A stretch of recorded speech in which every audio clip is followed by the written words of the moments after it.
네, 여러분 복된 주일 잘 오셨습니다. 하나님께서 특별히 일주일 가운데 제 7일째를 거룩히 구별하시고 복이 되게 하셨습니다. 오늘은 그래서 복된 날입니다. 이 복된 날이라는 것이 우리 비단 믿는 사람에게만 복된 것이 아니라 세상 사람들, 하나님의 형상 닮아 이 땅에 태어난 모든 사람들에게도 복된 날입니다. 다만 저들이 하나님께로부터 오는 이 복이 또 복된 날인 줄을 알지 못하고 지나가고 있을 뿐이지, 하나님은 모든 사람에게 자비로운 해와 또 의로운 당신의 사랑을 전해주기를 원하십니다. 오늘 세상 사람들이 혹은 여러분의 친족들이 또 여러분의 가까운 주변 사람들이 어떤 모양으로 이 일요일, 이 주일을 보내든지 주님은 지금 오늘 복을 마음껏 부어주고 계십니다. 여러분 그렇게 믿으시나요?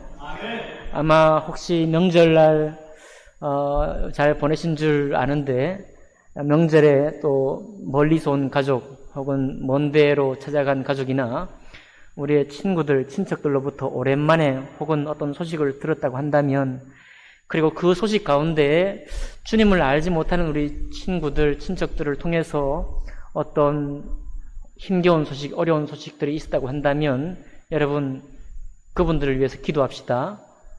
하나님의 이 복을 알 수 있도록, 주님의 은혜를 그의 생애 중에 알 수 있도록, 우리와 함께 사람의 본분은 하나님께 영광 돌리고 하나님을 예배하고 주님 말씀 안에 살아가는 것, 주님 말씀 안에 세워져 가는 것이 사람의 본분인 줄 모든 사람들이 알 수 있도록, 특별히 우리가 아는 지인들이 알 수 있도록 우리 기도합시다.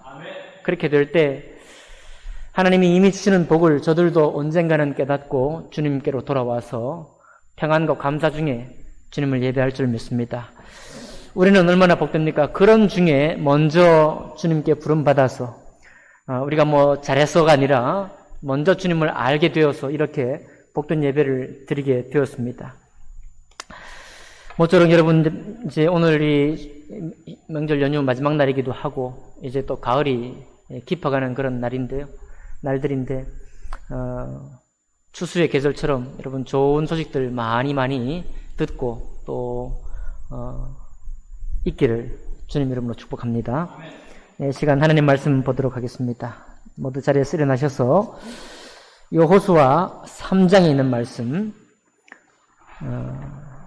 특별히 오늘 봉독하기는 여호수아 3장 14절부터 17절까지 말씀을 교독하도록 하겠습니다. 구약 성경 323쪽 가량에 있습니다. 구약 성경 323쪽 가량에 여호수아 3장 14절부터 17절까지 말씀이 있습니다. 다 찾으신 줄 알고 제가 먼저 읽겠습니다. 백성이 요단을 건너려고 자기들의 장막을 떠날 때에 제사장들은 언약궤를 메고 백성 앞에서 나아가니라.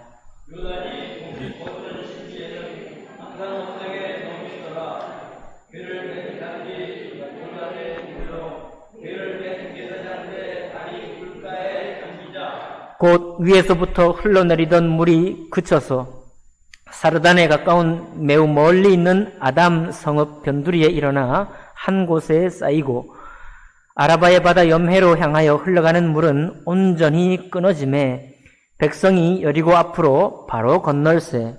여호와의 언약궤를 맨 제사장들은 요단 가운데 마른 땅에 굳게 섰고, 그 모든 백성이 요단을 건너기를 마칠 때까지 모든 이스라엘은 그 마른 땅으로 건너갔더라. 아멘. 말씀과 예배를 위해 기도하겠습니다. 살아계신 하나님 아버지, 이 복된 날 주님 특별히 모든 날을 복 주셨지만 특별히 이 날을 거룩하게 구별하셔서 당신의 사람들로 하여금 우리 주님과 교통하게 하시고 또 마음껏 그 은혜를 입도록 베풀어 주셔서 감사드립니다. 하나님, 이 시간 주님이 언약하시고 약속하신 이 복된 날 저희들 모두에게 복을 내려 주옵소서.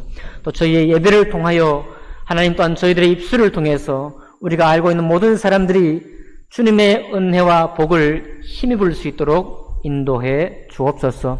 이 시간 연약한 몸으로 함께 예배하지 못하는 우리 은사모 부친 모친들 주님 위로해 주옵소서. 찾아가 주시옵소서. 하나님 아버지 오른손으로 안아 주옵소서. 주님 품에 품어 주옵소서. 그러므로 외롭고 고독한 마음에 하나님의 안식과 그 안녕과 평강이 우리 부친 모친들께 임할 수 있도록 도와 주옵소서. 오늘 예배 시종을 주님께 의탁합니다. 함께 예배하는 또한 각 가정에서 예배하는 모든 심령들 위해 동일한 은혜로 부어 주옵소서. 감사드리며 귀하신 노래주 예수 그리스도 이름으로 기도하옵나이다. 아멘. 네, 자리에 앉으시겠습니다. 네, 오늘 여호수아 우리 3장에 있는 말씀을 본문으로 해서 약속하신 땅으로 건너왔다라는 제목으로 하나님 말씀 나누겠습니다. 주님이 이 자연적으로 우리에게 허락하신 계절의 은혜가 있죠. 봄이 될 때는 하나님의 은혜로 봄을 주시고, 특별히 우리나라에 여름이 될 때가 되면 우리가 하는 수고, 우리가 하는 일은 매 일반이지만 여름을 또 우리에게 맞이하게 하십니다. 또 우리 한국에 특별히 또 은혜를 주셔서 우리가 매번 하는 수고는 똑같고 우리 마음의 고민도 똑같지만 가을을 또 주게 하시죠. 또 주님이 그런가 하면 추운 겨울에 은혜를 주셔서 만물이 잠을 청하게 하고 다음 내년을 준비하게 하고 그렇게 하십니다. 이 모든 것은 하나님이 정하신 자연적으로 자연 속에서 주님의 법칙을 따라 우리에게 주신 은혜입니다. 그것도 얼마나 감사합니까? 그런데 여러분과 제가 많은 고민 가운데 있다 보면 남들이 복된 날이다, 즐거운 날이다, 행복한 날이다 할 때에 도리어 그 날을 저주할 때가 있고, 왜 그 날이 지금 왔나 이렇게 할 때가 종종 있는 것이죠. 제가 언젠가 말씀드렸던 것처럼 우리 청년 시절에 성탄절이 반갑지 않을 때도 있습니다. 네, 많은 사람들이 짝을 지어서 성탄을 즐길 때 홀로 외롭고 고독하게 남아서 성탄절을 도무지 기뻐할 수 없는 그런 시절이 우리 누군가에게나 있습니다. 성탄절만 그런 게 아니라 많은 사람들이 복되다고 하는 봄이다, 여름이다, 가을이다, 겨울이다고 하는 그 계절, 그 좋은 계절, 마음껏 누릴 수 있는 계절에 도무지 누리지 못하고 웅크리고 있는, 고민하고 있는, 갈등하고 있는 그런 심령들이 있는 것이죠. 그러니 여러분, 모든 사람에게 좋은 날, 모든 사람에게 항상 동일하게 유익한 날은 없는 것 같아요. 다만 무엇인가 하나님이 우리에게 각 사람에게 은혜를 주시고 각 사람에게 특별한 은총을 베푸셔서 그 은총을 받은 자들은 자연적으로 주님이 주신 은혜도 누릴 수 있을 뿐만 아니라 자기의 고독한 때, 외로운 때에도 하나님을 신뢰함으로 나아갈 수 있게 되는 것입니다. 여러분, 그래서 우리에게 하나님이 특별히 주시는 은혜가 우리 마음속에 깊이 뿌리 내리기를 바랍니다.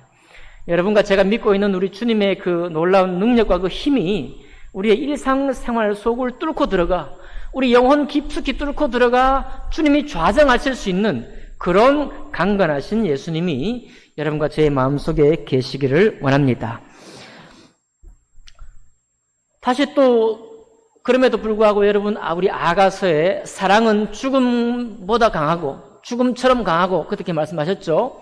그런데 질투는 또 수월처럼 잔혹하다 그렇게 말씀하시잖아요.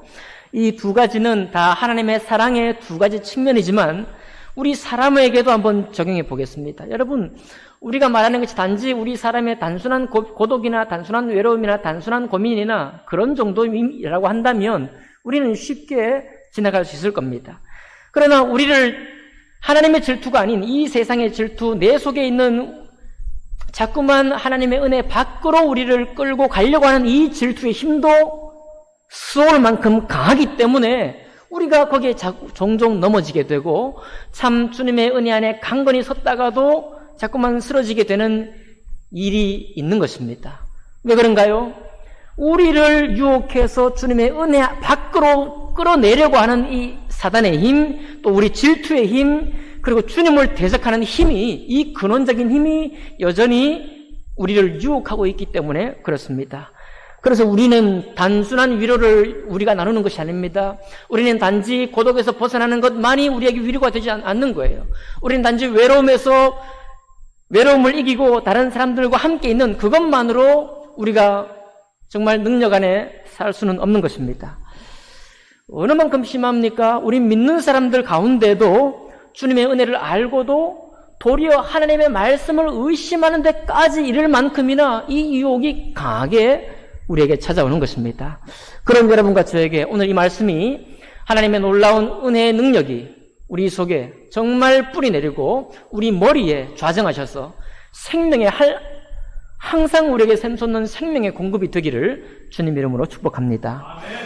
오늘 이 말씀은 이스라엘 백성이 하나님의 약속 가운데에 있던 곧 하나님의 약속하신 땅으로 이스라엘 백성이 들어가는 바로 그런 장면입니다. 우리가 너무도 잘 아는 그런 대목이기도 하죠.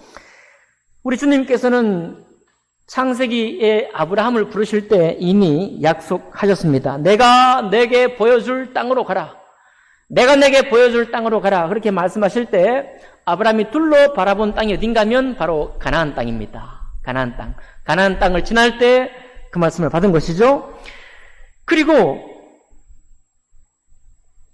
바로 창세기 12장 5절에 뭐라고 말씀하시는가 하면 가나안 땅을 적시해요. 가나안 땅으로 가려고 마침내 가나안 땅에 들어갔더라. 누가? 아브라함이 하나님의 언약을 받고 내가 내게 지시할 땅으로 가라. 그 지시할 땅이 가나안 땅임을 창세기 12장이 다 밝혀주고 있습니다. 그리고 출애굽기 3장 8절에 오면 도대체 그 땅이 어떤 땅이냐? 우리가 또 익히 알고 있는 그런 구절이 있죠. 바로 그 땅은 젖과 꿀이 흐르는 땅이다라고 또 기록하고 있습니다. 이 가나안 땅은 주님이 지시한 땅이고 아브라함과 아브라함의 후손들이 큰 민족을 이루어 들어갈 땅이고 그 땅은 곧 젖과 꿀이 흐르는 땅이로구나. 비옥한 땅이로구나. 약속하신 땅이로구나 라는 거예요. 이 약속을 430년 전 우리의 그 할아버지에게 약속하신 그 약속을 430년 후인 오늘 아니죠.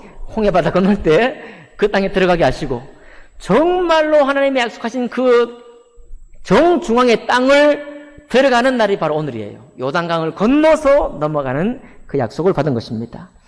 근데 그 땅이 어떤 땅입니까? 젖과 꿀이 흐르는 땅인데 가나안에 7족속이 살고 있는 땅이에요. 7족속이. 그래서 여호수아 3장 10절에도 보면 출애굽기 3장 8절에도 나오지만 3장 10절에도 다시 말씀하기를 또 말하되 살아계신 하나님이 너희 가운데 계시사 가나안 족속과 헷 족속과 히위 족속과 브리스 족속과 기르가스 족속과 아모리 족속과 여부 족속을 너희 앞에서 반드시 쫓아낼 줄을 이것으로서 너희가 알리라. 하나님께서 출애굽기 약속하실 때 이미 앞에서 약속하실 때 이 7족속이 있는 것을 말씀하시면서 젖과 꿀이 흐르는 땅이라고 말했거든요. 바로 이 가나안 땅에 들어가기 직전에 이 족속들의 이름을 다시 말하면서 너희 앞에서 이 족속들을 반드시 쫓아낼 것이다. 그런데 너희 앞에서 이 족속들을 쫓아낼 것인데 이 약속을 어떻게 확인할 수 있는가 하면 바로 오늘 이 요단강을 건너는 것을 볼 때 하나님이 정말 이 약속하신 땅을 우리에게 주시겠구나라는 확신을 할 수 있을 것이다. 그렇게 말씀하고 있는 거예요.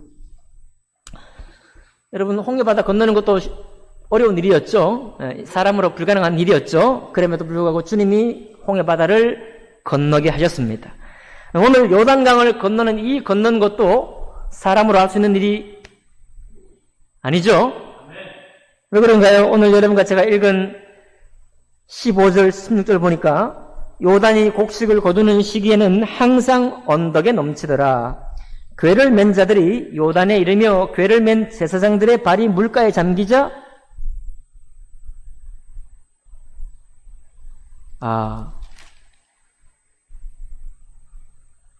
그렇죠. 물가에 잠기자 곧 위에서부터 흘러내리던 물이 그쳐서 사르단에 가까운 매우 멀리 있는 아담 성읍 변두리에 일어나 한 곳에 쌓이고 그랬습니다.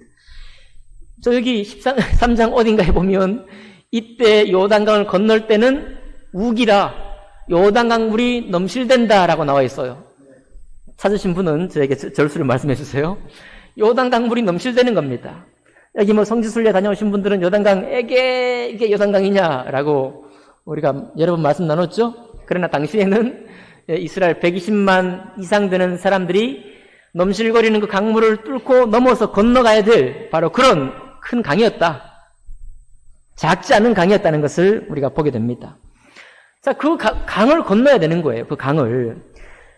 근데 그 강을 건너려면 여러분 홍수가 난 강을 우리가 가끔 본 적이 있죠. 올여름에도 많은 태풍이 지나가서 다리가 떠내려가는 그런 물결을 우리가 TV로 본 적이 있습니다. 그 물결을 도대체 사람이 그냥 건너갈 수 있나요? 건너갈 수 없어요. 다 떠내려갈 것입니다. 못 건너가는 거예요. 15절. 그래요. 읽고도 제가 못 봤군요. 3장 15절에 요단이 곡식 거두는 시기에는 항상 언덕에 뭐가? 물이 넘치더라. 요단 강의 그 강 언덕에 물이 넘쳐서 넘쳐나는 겁니다. 그만큼 물이 많은 거예요. 그 물 많은 땅을 건너가야 하는 것입니다. 자, 그럴 때 여호수아 3장 1절부터 보면 여호수아가 준비해요. 새벽같이 일어나서 준비합니다. 준비하고 하나님의 백성들에게는 뭘 준비하도록 하는가 하면 정결하라. 너희는 정결하라. 하나님의 거룩한 일과 마주할 때 하나님께서 요단을 건너게 하시기 위해서 거룩한 하나님으로 임재하셔서 그 강을 마르게 하실 거니까 그런 하나님 앞에 너희들이 서려면 어떻게 된다? 정결해야 된다 이거예요. 맞죠? 죄가 있으면 죽습니다. 죄가 있는 채로는 주님의 역사하심을 바로 보질 못하고 바로 대면할 수 없는 것이죠. 그래서 우리 주님이 이스라엘 백성들에게 부탁하고 명령하기를 너희는 정결하라 이렇게 했어요. 그리고 또 뭘 말합니까? 항상 하나님이 말씀하셨던 대로 너희는 말씀을 순종하라. 곧 그 상징으로 제사장들 말씀을 대언하고 이스라엘의 죄를 회개케 하고 씻어내는 제사장들로 하여금 언약궤를 메고 먼저 앞에 나아가도록 하잖아요. 예. 무엇을 얘기합니까? 우리가 하는 모든 일에, 우리가 사는 모든 방편 가운데 가장 먼저 앞세워 나아가야 할 것이 무엇이다? 하나님의 말씀이다. 근데 그게 뭐 요단강 건널 때 새롭게 나타난 말씀인가요? 아니죠? 한참 전에 우리는 신명기에도 그 말씀을 보았고 민수기에도 그 말씀을 보았고 레위기에도 그 말씀을 보았고 출애굽기에도 그 말씀을 보았습니다. 이스라엘 백성들이 항상 권면받던 일이에요. 그러니까 새로운 지금 명령을 하는 것이 아닙니다. 새로운 말씀을 받은 게 아니에요. 다만 여호수아가 새벽같이 일어나서 진중의 지도자들을 권면하고 그리고 그 지도자들이 백성들에게 가서 정결케 하기를 요청하고 그리고 끝으로 제사장들로 하여금 그 언약궤를 메고 먼저 그 물을 밟도록 하는 것입니다. 여러분 우리가 이제 이 시점에서 잠깐 우리 함께 나누고 싶은 얘기는 뭐냐면 우리가 주님의 은혜를 알지 못할 때나 주님의 은혜를 알고 날 때나 여러분과 저의 관심은 항상 내가 어떻게 해야 되느냐에 관심이 있는 것 같아요. 저도 그렇고 오랫동안 저도 그렇게 해왔습니다. 내가 어떻게 해야 될까? 내가 어떻게 하면 주님의 은혜 안에 더 누리고 살까? 내가 어떻게 하면 더 놀라운 주님의 은혜를 내가 받을 수 있을까? 여기에 우리가 많이 관심을 두게 됩니다. 여러분도 그랬으리라고 믿어요. 그런데 오늘 이 여호수아 3장에 요단강을 건너가는 일, 그리고 홍해바다 앞에서 모세가 이스라엘 백성들을 이끌고 홍해바다를 건너는 일, 이런 놀라운 일을 할 때는 우리가 어떻게 하느냐가 중요한 것이 아닙니다. 이 사실을 좀 주목하셔야 돼요. 정말 하나님께서 우리에게 은혜를 베푸시기 원하시고 정말 우리에게 축복을 안겨주기 원하실 때는 우리가 어떻게 하느냐가 그렇게 중요한 건 아닙니다. 여러분 아침에 일찍 일어나서 지도자들을 깨워서 저들에게 이스라엘 백성들에게 가가지고 정결하라, 우리에게 명령하도록 하라, 그리고 건너가기를 준비하도록 하라, 벗짐을 싸라, 가축을 데리고 와라, 여기 있겠죠. 그리고 제사장들로 하여금 언약궤를 메고 멀리 앞에 가서 뒤에 있는 사람이 볼 수 있도록 멀리 앞에 먼저 가라, 제사장들로 하여금 언약궤를 가지고 그 강물을 먼저 밟으라, 이 말들이 다 새로운 것은 아닙니다. 네, 먼저 말씀을 앞세우고 말씀을 책임지고 있는 제사장과 선지자들, 그들이 먼저 말씀으로 순종하라. 그 말씀이니까 이걸 자체가 새로운 것은 하나도 없어요. 새로운 게 뭐냐 이거예요. 오늘 이 요단강 건너가는 일은 우리가 다 알고 있는 이야기인데 무엇이 새로운 거냐 이 말이에요. 새롭고 놀라운 것은 주님이 하시는 일입니다. 주님이 도대체 어떻게 이 강을 건너가게 하시는가예요.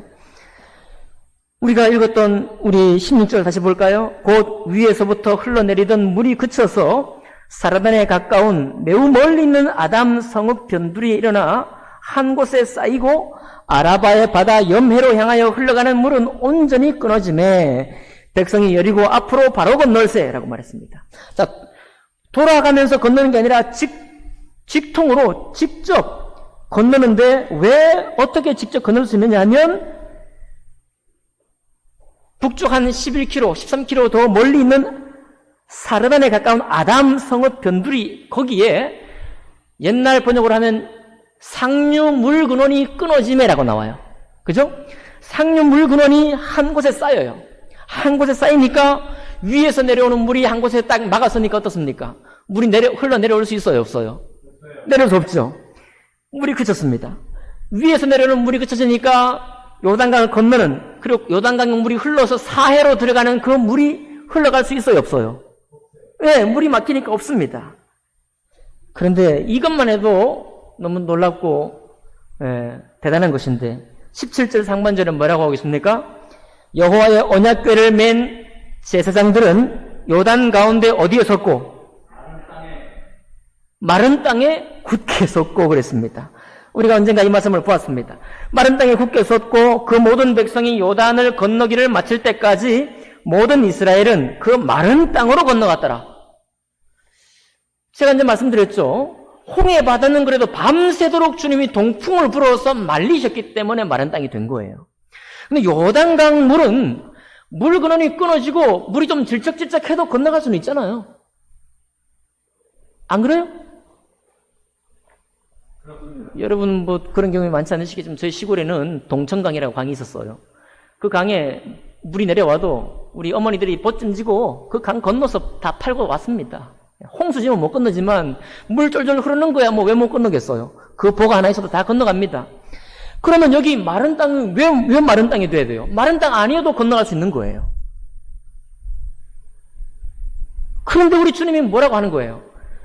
도대체 동풍을 불었다는 말도 안 나오는데 선풍기를 불 수도 없고요. 뭐 어떻게 해? 뭐 햇빛이 쨍쨍 쬐었나요? 이유는 나와 있지 않지만 주님 말씀하시기를 요단강 가운데 마른 땅에 굳게 섰다라고 분명히 말씀하고 있는 거예요. 마른 땅에 제사장들은 굳게 섰고 이스라엘 백성들은 그 마른 땅으로 건너갔습니다. 그렇게 해서 무엇이 이루어졌는가 하면 아브라함 때부터 약속하신 그 약속의 땅으로 온전히 건너간 거예요. 그러니까 이제 여호수아 4장부터는 이스라엘 백성들은 어떤 신분이냐? 요단강을 건너온 신분이에요. 하나님의 약속하신 땅으로 건너왔다고 하는 그런 신분으로 살게 되는 것입니다. 뭐 별로 새로운 건 없죠? 신분은 바뀌었어요. 이것이 너무 놀라운 사실인 겁니다. 마른 땅으로 건너온 것이 놀라운 사실이에요. 건너갔다는 것도 놀라운 사실입니다. 여러분, 우리는 하나님의 은혜를 받으려고 하면 다시 말씀드리지만 내가 뭔가 열심히 뭔가 해야 될 것 같습니다. 예, 우리는 열심히 해야 돼요. 무엇이든지 열심을 해야, 욕심껏 해야 그 일에 성취가 있고 좋은 일이 생깁니다. 맞죠? 힘 닿는 것 열심히 해야 됩니다. 그것은 다 내 일반이에요. 열심히 하는 사람한테 뭐 굳이 또 열심히 하라고 할 필요가 있습니까? 우리가 다 이스라엘 백성들처럼 열심히 하는 거예요. 그러나 하나님의 이 완벽하게 하시는 역사가 없다고 한다면 우리는 소망이 없습니다. 분명히 주님이 마른 땅에 굳게 서게 하시고 마른 땅으로 건너가게 하셨습니다. 이제 4장 18절을 잠깐 컨닝해 보겠습니다. 4장 18절을 좀 건너뛰어 보겠어요? 4장 18절을 여러분 찾으셨으면 한번 큰 소리 한번 같이 읽어봅시다. 4장 18절 시작.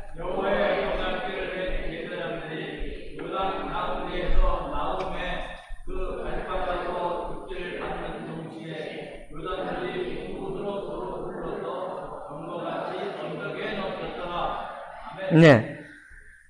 자, 이거 제가 가진 성경이에요. 제가 가진 성경은 고고학 성경입니다. 여기에는 주석에 많은 것을 얘기하고 있고, 바로 요단강 물이 사르단의 아담 성읍 변두리에 일어났다. 이거 어떻게 해석이 되느냐?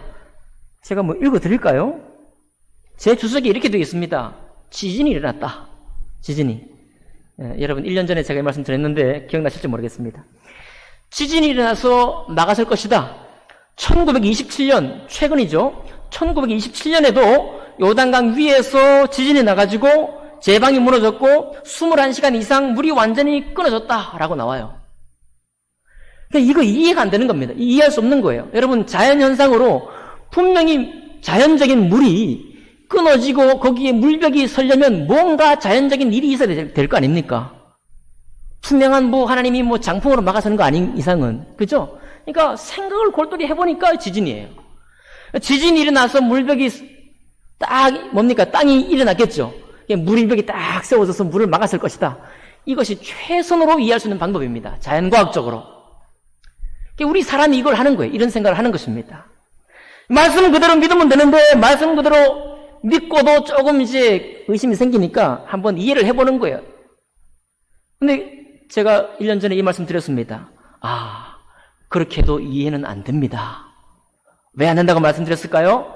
바로 4장 18절 때문이에요. 그러니까 지진이 나가지고 물벽이 딱 들어서서 물이 끊어졌다고 한다면 제사장이 마지막 이스라엘 백성들이 다 거는 이후에 마지막 제사장들이 발을 뗄 때 다시 물이 흘렀다고 그랬죠? 물이 넘칠 때도 흘렀다고 했습니다. 그 말은 또 어떻게 돼야 되는 거예요? 지진이 또 한 번 더 나가지고 지진이 일어나기 전에처럼 똑같이 땅을 만들어 놓아야 돼요. 물이 옆으로 새는 것이 아니라 똑같이 흘러야 되는 거예요. 제 말씀 이해가 되십니까? 합당한 추론입니까? 합당한 추론이죠? 네, 그런 거예요. 지진이 2번 연거푸 일어나야 되고 그 지진이 똑같은 힘과 똑같은 지형적인 변화를 원래대로 복구시켜 놔야 되는 거예요. 이거는 홍해바다 갈라지기보다 더 어렵습니다. 제가 이해할 때는. 그렇게 생각하십니까? 그런데요, 우리가 이게 과학자들만 이렇게 하는 게 아니라 여러분과 저도 믿음이 떨어질 때 이런 일을 한다니까요.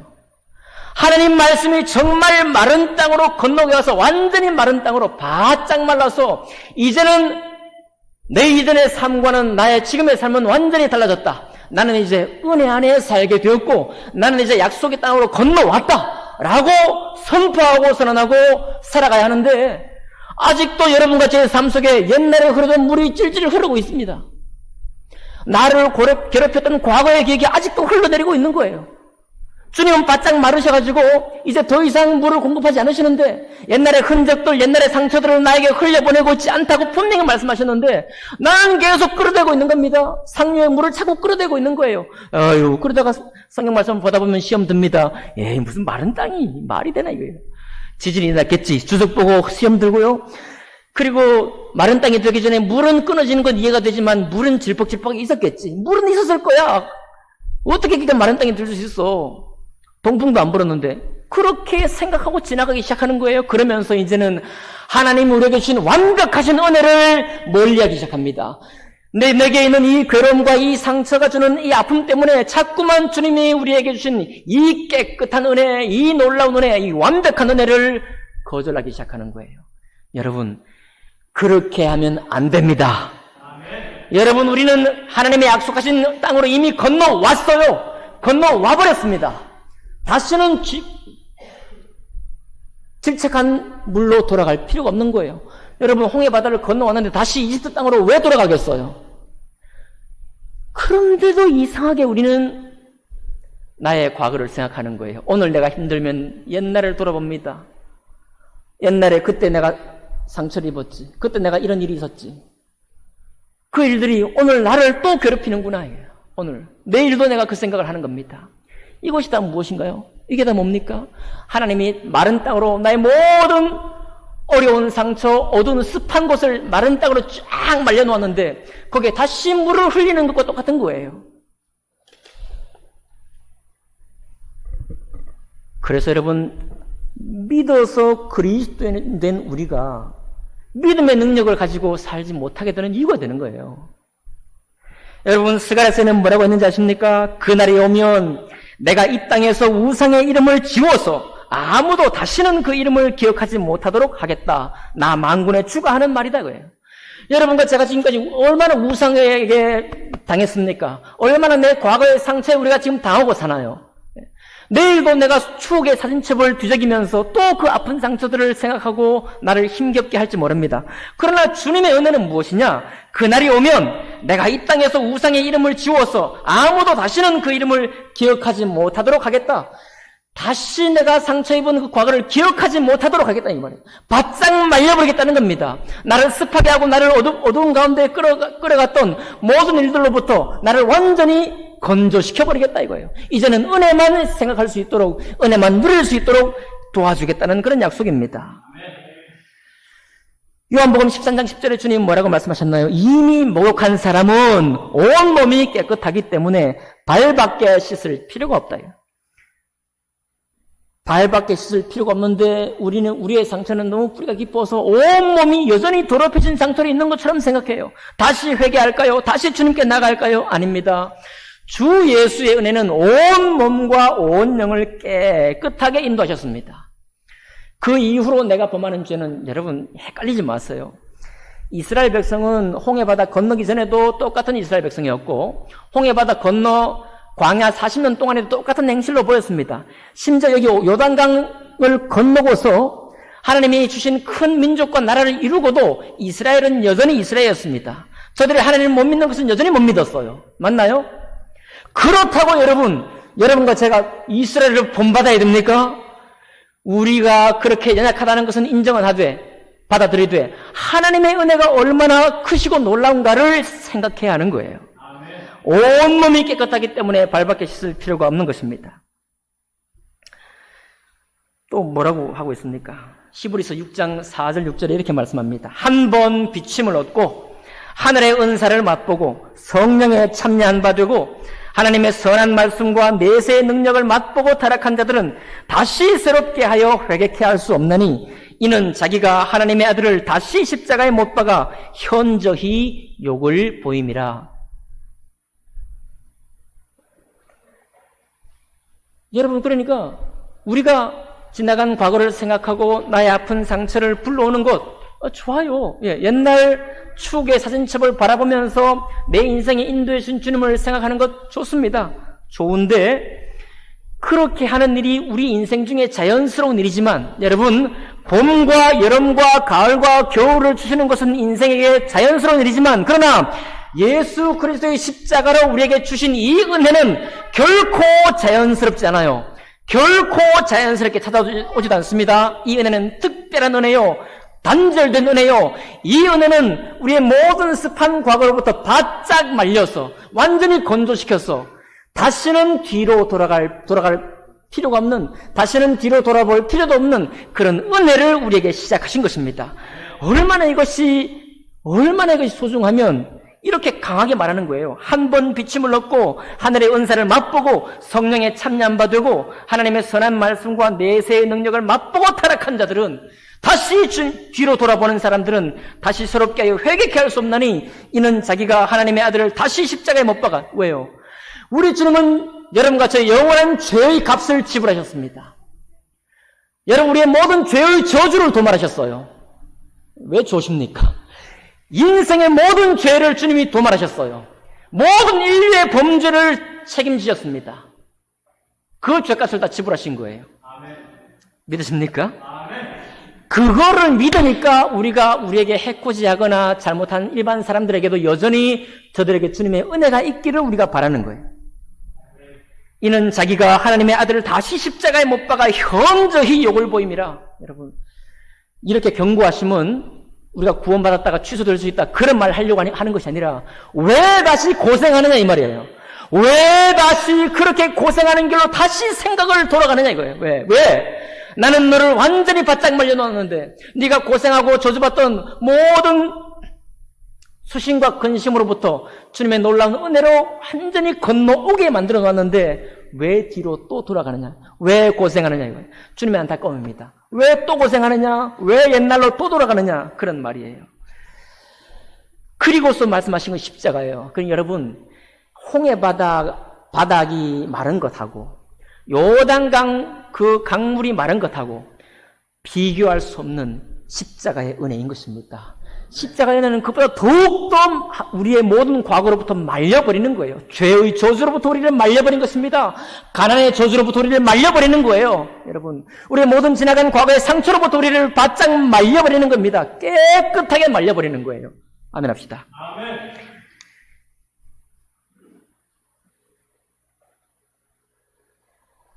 그게 과학자들이 하는 일이 뭡니까?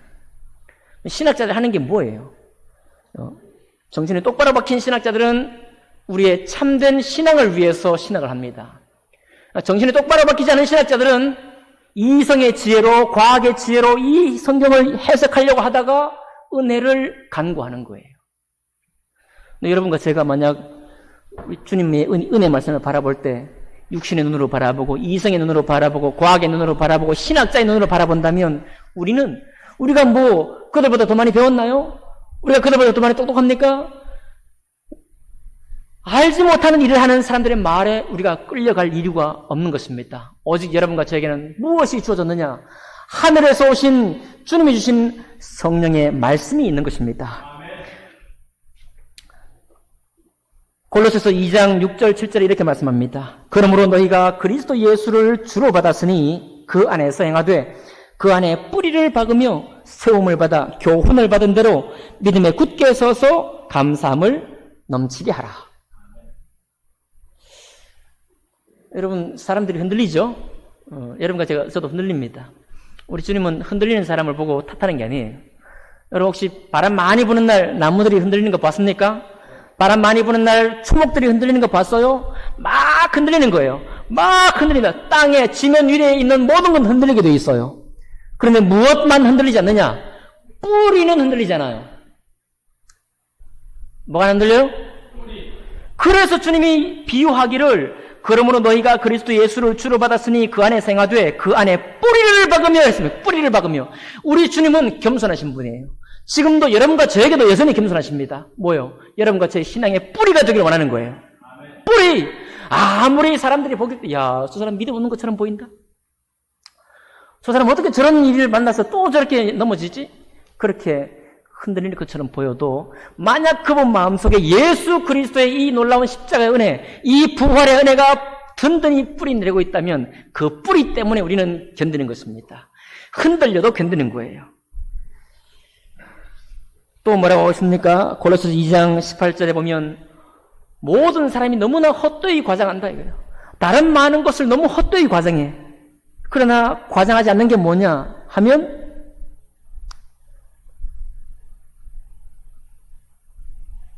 사람들이 하는 일은 엉뚱한 일은 헛되이 과장하고 머리를 붙들지 않는다라고 말하고 있습니다.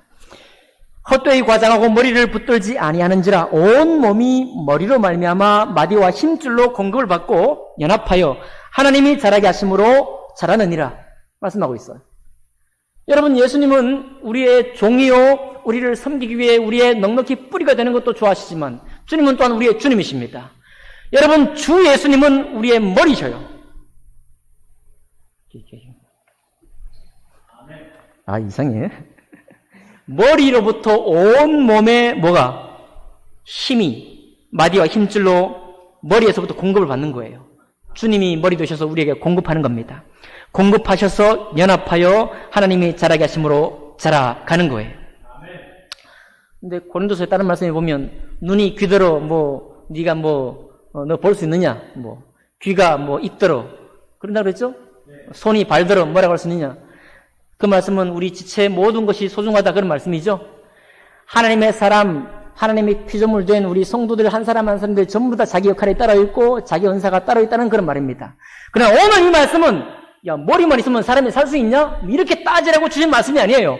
머리가 없으면 사람은 설 수 없다는 겁니다. 머리가 없으면 주님이 바로 여러분과 저의 머리예요. 주님은 여러분과 저의 뿌리일 뿐만 아니라 여러분과 저의 머리입니다. 그래서 그분으로부터 공급받아가지고 어떻게? 마디와 힘줄로 공급받고 연합하여서 우리의 삶의 모든 지체들이 살아나고 함께 세움을 받아 교회에서 자라가게 하는 겁니다. 그러니까 여러분, 왜 골로새서에서 헛되이 모든 걸 과장한다고 그랬을까요? 예수 그리스도의 십자가의 부활의 공로, 그분의 바짝 말려놓으신 은혜가 얼마나 놀라운지 이것을 자랑해야 할 것인데 엉뚱한 것을 자랑하고 있다. 엉뚱한 것을 자랑하면 자랑할 땐 좋아요. 자랑이 됩니다. 그러나 여러분, 손톱이 자기를 자랑을 해도 머리가 생명을 공급하지 않으면 손톱은 자라지 않습니다. 맞죠? 눈이 아름답다고 자랑하나요? 시신의 눈은 아름답지 않습니다. 예. 생명이 공급되지 않는 한은 어떤 것도 자랑할 수 없는 거예요. 그러니 그리스도인 된 이유, 그리고 그리스도인들이 자랑할 것, 그리스도인들의 힘이 뭐냐? 바로 예수 그리스도의 십자가입니다. 이 십자가는 마른 땅의 십자가요, 이 십자가는 물 근원을 끌어낸 십자가입니다. 이 십자가는 사망을 멈추신 부활의 십자가예요. 이 십자가는 모든 여러분과 저의 과거의 흔적들, 상처들, 기억들을부터 우리를 새롭게 건너오게 하신 십자가인 것입니다. 오늘도 뭐 예배 끝나고 문 열고 나가면 더 생각이 안 날 것 같아. 왜 그런가 하면 이게 정말 이해가 안 되는 거거든요. 제가 여러분 이해가 되는 말씀을 제가 전한다고 한다면 여러분 나가도 이해가 될 거예요. 문 열고 나가면 이해가 안 됩니다. 왜 그런가 하면 도대체 이해가 안 되는 거거든요. 여러분, 모세가요, 떨기나무 가운데 있었습니다. 여호와의 사자가 떨기나무 가운데 있었어요. 그 떨기나무에 불이 붙었습니다. 불이 붙어서 어떻게 됐습니까? 그 떨기나무는요, 불 나면 순식간에 다 타버리는 거예요. 이 떨기나무가 이렇게 생겼습니다. 이렇게. 소복이 생긴 거예요. 불 붙었다. 없어지는 겁니다. 근데 주님 뭐라고 하셨어요? 불꽃 가운데서 불꽃 안에 거기에 나타나시니라. 그가 보니 떨기나무에 불이 붙었으나 그 떨기나무가 사라지지 아니하는지라. 여러분과 저를 떨기나무로 생각해 봅시다. 우리 이스라엘 백성은 홍해바다 건너기 전에도 이스라엘 백성, 건넌 뒤에도 이스라엘 백성, 40년 광야 생활할 때도 은혜 주셔도 은혜를 깨닫지 못한 이스라엘 백성, 요단강 건널 때는 바짝 긴장하는 것 같더니 요단강 건너고 난 후에도 여전히 이스라엘 백성, 여전히 죄악 가운데 넘어지고 떨어지는 이스라엘 백성. 대나이 없는 거예요. 대나이 없어. 가시나무 떨기 불타면 사라지고 마는 겁니다. 우리는 똑같아. 여러분 열심히 섬기고 계시죠? 우리 주님 열심히 섬기고 계십니까? 말씀도 열심히 보려고 애를 씁니까? 예, 그 노력 수고에 칭찬과 축하를 보내드립니다. 그러나 그것으로는 여러분과 제가 설 수 없습니다. 오직 무엇이냐? 그 떨기나무가 사라지지 아니하는지라. 이에 모세가 이르되 내가 돌이켜 가서 이 큰 광경을 보리라. 떨기나무가 어찌하여 타지 아니하는고? 여러분, 거룩한 하나님이 우리 마음속에 임하셨습니다. 어찌 내가 타지 않을 수 있습니까? 어찌 죄악 가운데 있고 과거에 집착되어 있는 내가 어찌 주님 앞에 불결하지 않습니까? 이 불결하고 정결치 않고 타버리고 한참 죄가 되올 것이고 이제 100년 인생을 살다가 죽으면 그만인 인생인데 어찌 이 인생이 먼지 같은 인생인데 먼지라고 하지 않으시고 먼지로 사라지게 하지 않으시고 떨기나무 그대로 타게 하시면서 불꽃만 그 안에 버젓이 있게 하시고 사라져 버리지도 않으시고 떨기나무도 죄가 되지 않고 그대로 서 있단 말입니까? 모세는 그것 보고 놀란 거예요. 도대체 하나님이 어떤 분이시냐 이거예요. 다 없어질 나무가 다 없어지지 않습니다. 그럼에도 주님이 거룩함에 더럽히지 않고 그대로 거룩한 주님으로 그 떨기나무에 불이 붙어 계시는 거예요. 이것이 예수 십자가를 믿고 있는 여러분과 저의 삶의 모습인 거예요. 그리스도의 모습이 바로 이런 모습입니다. 사람들은 불꽃을 보지 못하고 우리만 보기 때문에, 우리 자신의 행실과 우리 자신의 언어 습관을 보기 때문에 아이고 저거 뭐 예수 믿어도 사람은 똑같고 인생은 똑같고 뭐 교회 다니나 안 다니나 그 사람인 것 같고 이렇게 생각하는 겁니다. 한참 그 말 듣다 보면 여러분과 저도 시험이 들어요. 그리고 뭘로 치느냐? 다른 말씀은 다 이해해요. 이웃을 사랑하라. 다 이해합니다. 잘 하지 못해도 다 이해해요. 그러나 우리의 수고하는 전혀 상관없이 주님의 은혜에 된 이 말씀들은 이해를 안 하려고 하기 시작하고요. 받아들이지 않으려고 하는 것입니다. 여러분, 그러면 우리는 망하는 거예요. 머리 대신 주님을 붙들지 않는 순간 다 망하는 것입니다. 예수 믿어서 안 망한다고요? 아닙니다. 이미 우리의 믿음은, 우리의 마음은 이미 상처와 옛날의 기억들로 투성이가 되는 거예요. 어제 맞은 그대로 똑같은 고객에 똑같이 내가 당하고 마는 것입니다. 여러분, 그러지 맙시다. 그래서요, 예수 만날 때 어떻게 만나느냐 이게 중요한 겁니다. 여러분, 원수는 어디서 만나요? 예수는 어디서 만납니까? 여러분, 네.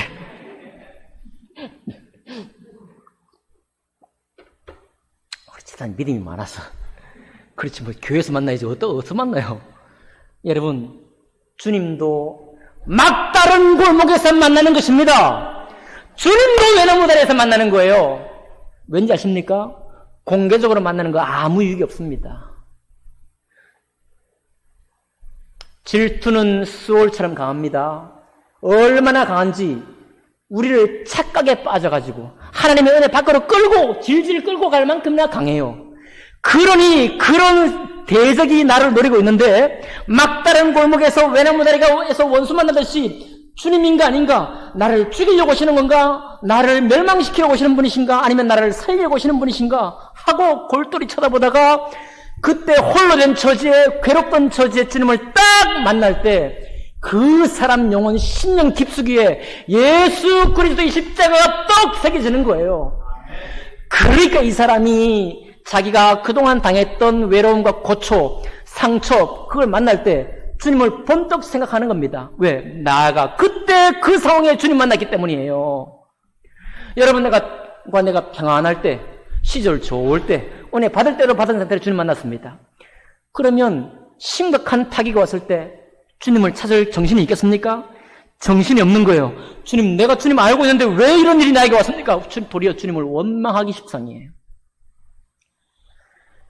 그래서 여러분, 주님은 홍해바다 앞에서 만나야 되는 것이고, 요단강물이 넘실거릴 때 주님 만나야 되는 것이고, 예수님의 멱살을 잡고 붙들고 흔들던 베드로의 그 자리에서 주님 만나야 되는 겁니다. 그럴 때 그 주님이 그 은혜 안에서 머리에서 공급하시는 주님의 생명으로 뿌리 되셔서 겸손히 우리를 붙드시고 영원히 우리를 중보하시는 주님의 능력 가운데에서 고난이 와도 이제는 인내함으로 받을 수 있습니다. 나에게 개인적인 어려움이 와도 이제 주님이 왜 이런 것을 나에게 허락하셨나 인정을 한 다음에 그것을 만날 수 있는 준비가 되는 거예요. 이해가 되십니까? 이해가 되십니까? 여러분, 그래서 우리는 약속하신 땅으로 건너왔어요. 아멘 합시다. 아멘. 건너왔잖아요. 건너와서 거기서부터 시작하는 것이 그리스도인의 신앙의 생활입니다. 아멘. 혹시 믿다가 못 믿은 분 계시거나 믿음에서 멀리 떠난 분 계시면 야야, 왜 험한 것을 붙잡았냐? 왜 건너오게 하신 주님은 안 보고 딴 것만 봤냐 이거예요. 왜 넘어지는 이스라엘만 봤냐 이거예요. 왜 연약한 자기 자신만 봤냐 하고 깨우쳐 줄 수 있기를 바랍니다. 끝으로 어제 한 분 집사님이 이런 말씀을 하셨어요. 이론을 하나 세우셨습니다. 10년 고생론. 10년 고생론. 내가 고생해보니까 끝나지 않을 것만 같던 고생도, 그 심한 고생도, 수고하고 돈을 벌어도 전혀 저축되지 않던 그 시간들도 10년이니까 끝나더라. 그때부터는 돈도 벌리더라. 아멘 합시다. 10년 후부터는 돈이 모이기 시작하더라. 그런데 우리가 수고 안 했나요? 돈 안 모을 때는 수고 안 했습니까? 아니, 더 수고했죠. 어떻게 해야 돈을 벌 수 있을까? 어떻게 해야 내가 더 수고할까? 어떻게 해야 다른 손님을 많이 끌 수 있을까? 내가 왜 수고 안 했습니까? 나의 수고는 똑같았어요? 나의 수고는 똑같았는데 뭐가 달라졌습니까? 하나님의 은혜의 때가 달라진 거예요. 그 전에는 주님이 고생의 때를 은혜로 주셨습니다. 아멘 합시다. 아멘. 여러분, 고생도 주님의 은혜예요. 겨울도 주님이 은혜로 주는 겁니다. 그런데 이제 나의 수고는 변함없고 내 마음도 변함없는데 뭐가 달라졌어요? 주님의 은혜의 때가 이제는 부요함의 때로 바뀐 거예요. 그거 약속되어 있을까요? 안 되어 있을까요? 약속되어 있어요. 이거 약속되어 있기 때문에 우리가 매일마다 그저 이 부요함이 언제 올까에 매달려서 고생할 것이 아니라, 비록 답답한 것은 여전할지라도 내가 이 고생의 때에 나는 예수 그리스도의 십자가를 나는 묵상할 것이다. 하나님의 말씀에 하나님만이 하실 수 있는, 나를 정말 온전히 완벽하게 사랑하신 그 일이 무엇인지를 나는 묵상할 것이다. 그렇게 여러분이 걸어 나가실 때 이 고생의 시절조차 잔잔한 감사와 찬양으로 도리어 신앙에 성숙되는 시간으로 우리가 보낼 수가 있는 것입니다. 그러니 여러분, 우리 속지 맙시다. 우리는 약속의 땅으로 이미 다 건너온 사람들이에요. 아멘 합시다. 고백합시다. 건너왔다. 나는 이미 건너왔다. 네. 그리고 이제 올 부유함을 기다리기만 하면 돼요. 내 수고할 것은 수고하되. 그러면 우리 인생 전체가 주님의 복 안에 있다는 사실이 자연히 고백이 될 것입니다. 우리 가을이 깊어가고 있습니다. 이제 또 겨울이 찾아올 것이죠. 여러분과 제가 겪는 어려움과 고생이 언제 몇 날 며칠에 끝날지 저는 몰라요. 우리 중에 아무도 모릅니다. 그러나 우리 많이 사신 우리 집사람들도 고백하는 거예요. 끝납니다. 고생은 반드시 끝나게 되어 있습니다. 근데 그거 끝나기를 바라고 신앙 한 생활하면 안 돼요. 마른 땅에 우리를 인도하신 십자가 예수, 부활의 예수, 이전 삶은 다시 돌아보지 않아도 될 만큼의 은혜를 부어주신 그 예수 그리스도를 통해 천국 소망의 삶으로 나는 완전히 건너왔다는 사실을 고백할 때 우리의 신앙은 참된 신앙이 되어가는 것입니다. 저와 여러분 모두가 그와 같은 신앙 속에 굳세게 뿌리 내리고 머리에 인도를 받으시면서 살아가는 주님의 놀라운 백성이 되시기를 주님 이름으로 축복합니다. 기도하겠습니다.